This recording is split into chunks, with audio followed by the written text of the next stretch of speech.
I had a lot of hate from the last episode. The last episode was the Thanksgiving special. You laugh, you lose. I thought it was a lot of fun. I enjoyed doing it. I urge you guys to go enjoy it. The whole cast was out here, and we were trying to make each other laugh. What did people think about it? Did people like it? All I heard was people slamming me. I didn't actually see any reviews of the episode itself. But here I have some comments because I thought it was pretty funny that. By the way, I thought I was choosing some really classic. These are videos that make me laugh that I like, and everyone was saying, and they were very short too. So I says, Ian, watch the video. He doesn't laugh. I go, we'll watch it again because you obviously weren't paying attention. That's a little bit like you're kind of cheating. But it worked. I got him to giggle. Right. So, I'm trying to put on a show here. But apparently it didn't play well with the audience. They said, Ethan ruined it. And I'm only 12 minutes in. He tried getting them to laugh by replaying it so much, all because he chose bad memes. How dare you? Watch your profanity. That's a classic. Jackson. Ethan, this is a deep cut. Ethan plays a clip that is literally every single... you laugh, you lose. You laugh, right? Yeah. Fail, cringe, at any variety. Well, I don't watch that shit, asshole. Okay? For me, it's a classic. When I found this video 12 years ago, I was the only person that knew about it. Does that make me a boomer? Maybe. But at the time, I was a trailblazer, was I not? Can I be honest? Ooh, maybe not. No. Okay, I won't be. Go ahead. No, I'm kidding. I was a little tiny bit disappointed that it was all clips that I knew. So I think in the future, we got to set rules. The way that you phrased that sounds like you were more than a tiny bit disappointed. No, I'm just trying to not come off too harsh. I was big time disappointed. you were massaging my fragile Honestly. ego. I'm trying to work on not being too harsh because I have a harsh thing going on right now. Yeah. A harsh thing? What does that mean? I'm trying to, I don't know. Let's unpack that. Well, I work with people. Mm-hmm. And Your CEO. we work on Teddy Fresh, which the creative process can be hard to work with people and still I don't know. You gotta do things nicely and not get people turned off by being I don't know. I wasn't prepared to talk about this. Okay, let's go. We gotta. I saw an opening there to explore some kind of All emotion. I want to say is that I'm trying to work on some things. So that's what why you're saying. If I can help you unpack it, is that you have a tendency to deliver your comments maybe more harshly than you would wish. Yes. And you're afraid that it could be affecting the morale of your employees. Exactly. Yes. And so, it's a real problem when you're in a managerial position, and it's hard to give people comments and not demoralize them, right? Yeah, exactly. Well, you failed on me. I feel awful after your comments, so Great. you certainly need work. So that's the new problem. Even if I try to be subtle, I can't really be kidding. subtle. I wasn't really upset. I don't know how you do that. I think it's really just...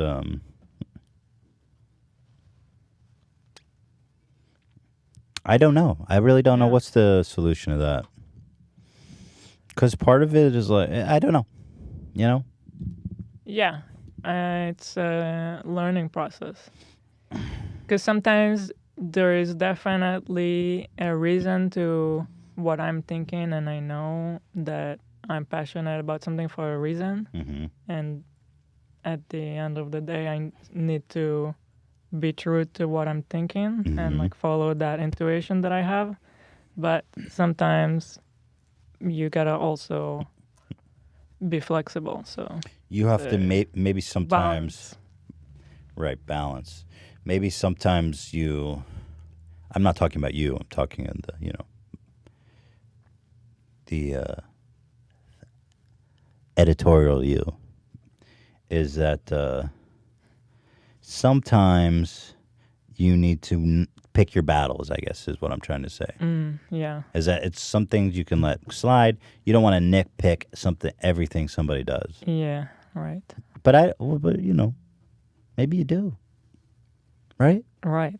Right. How do you know? I don't know. This is a deep cut. Well, I have bigger problems. Everyone here on the TV is shit talking me. No one laughs. Ethan, are you laughing? Nobody laughs. Ethan, hold up. Let me play it again. Ethan, let's try out a try not to laugh challenge. Also, Ethan gets offended when no one is laughing. Ethan's like a kid where if something bad is about to happen, he changes the rules. Ethan, I honestly don't know if I'm going to laugh at any. Proceeds to laugh at every single bit. Ethan, get this off the screen before I laugh. Also, Ethan, plays the video 10 times. Ethan's boomer humor really showed this episode. Ethan would be the worst to play Cards Against Humanity with. Come on, guys, it's funny. Listen again. Ethan already has dad humor, old-ass memes, and playing the video 10 times. Well, Rough. I've been eviscerated. But regardless, I had fun. I enjoyed it. I was just trying to be competitive, you know. I was trying to get Dan to eat mayonnaise. That was for me the ultimate objective of the episode. I think it's because you're so focused on creating entertaining Thank you. content. Thank you. That's all I care about. That's all I care about. I'm here to entertain you guys. I'm here to make a great show. And if I come off as a boomer, which I do find it to be quite derogatory and basically calling me the N-word, then it's only because I want to entertain you so badly. So is boomer equivalent to Fredo, do you think? Boomer definitely on the derogatory scale of Fredo. Actually, if I'm being honest, I think Fredo might be even more offensive than Boomer. Really? Yeah. I see more people getting offended at Boomer lately than Because- Fredo. Yeah, but they're wrong. Because Boomer, Fredo is specifically Italian. So if you go to an Italian, you go, "You Fredo." It's like, it's a racial slur that is targeting Italians. Is it offensive? I mean, it's a reference to But Boomer is Boomers. ageist. Yeah, but it's everybody's a boomer. And also boomers used to everyone's just a boomer, if you understand. Like the people who are actually getting butthurt at being called a boomer don't understand that everybody's a boomer. It's just a scale. You know how they say that everybody's gay? It's just like a spectrum. It's a scale of how gay you are. You've heard that. They say that. I'm like a 4.9. On the boomer or the gay scale? On the gay scale. Oh, okay, got it. Good question. No, I'm kidding. I don't know. I don't know who measures these things. I'm like Dan. I'm a fraction away from being gay, just under the mark. But on the boomer scale, it's the same. It's a spectrum, like autism. It's a spectrum. Okay. And so you can be a 1 on the boomer scale, or you could be 100 on the boomer scale. For example, let me show you a boomer. Watch me in the last episode. Oh, let me show you a boomer, like a high. Let me go to my Twitter account today because Ice-T made a real boomer move. Like this is like a 95 on the boomer scale. He goes, "What the fuck is a boomer?" So I was like, "Shit, dude. If you have to ask, you're probably a boomer, right?" Which the response itself is somewhat boomer. You see what I'm saying? I'm glad you follow. It's stupid. So I am here to issue an apology for my boomer behavior, for my comments to Boober. So I'm going to walk over into the podium room, which we've set up for the purpose of issuing apologies to our loyal fans. So I will hop over to the podium room now.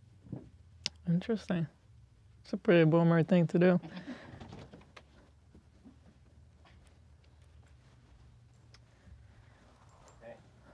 So this is the boomer podium. Hold on.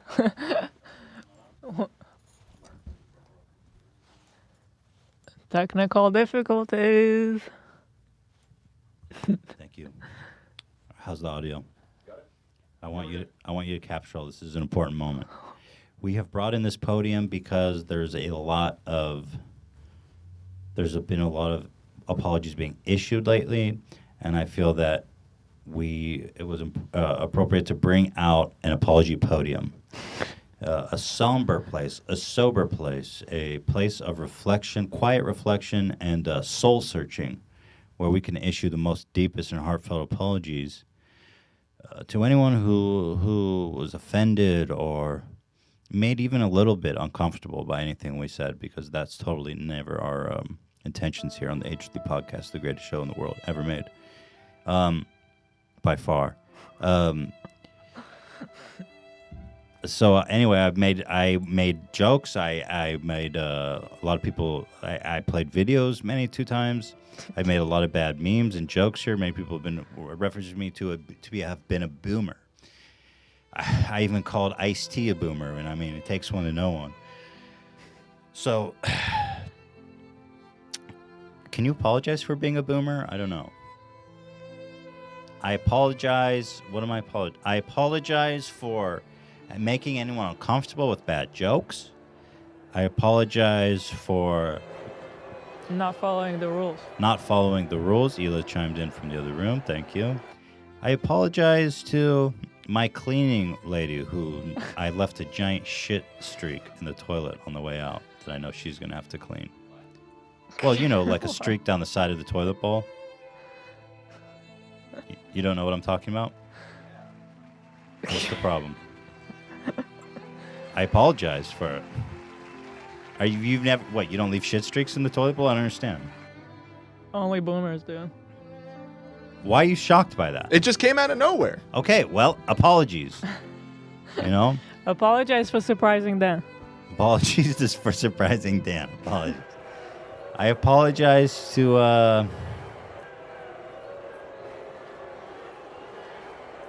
I apologize to my dad. I used to steal leftovers from him, and he would get so pissed at me, like way too pissed at me. Kind of gave me a complex. He'd be like, "Dude, who ate my fucking burrito?"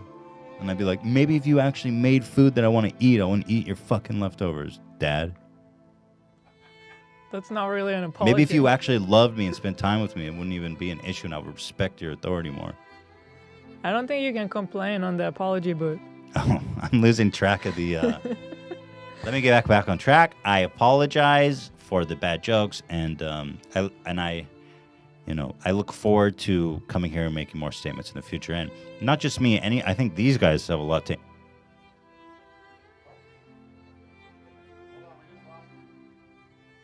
Ethan, we lost your microphone. Did you turn it off? He got cut off. He's out anyways. There's a time limit. Apologies can't go on for too long. Yeah, we have a built-in mechanism to shut the mic on when the apologies go for too long. So what did you think about that? I like it. I think it's going to become very useful soon. Can't wait to see someone else make an apology. We're probably going to need it like once an episode at least. No, I feel like we will.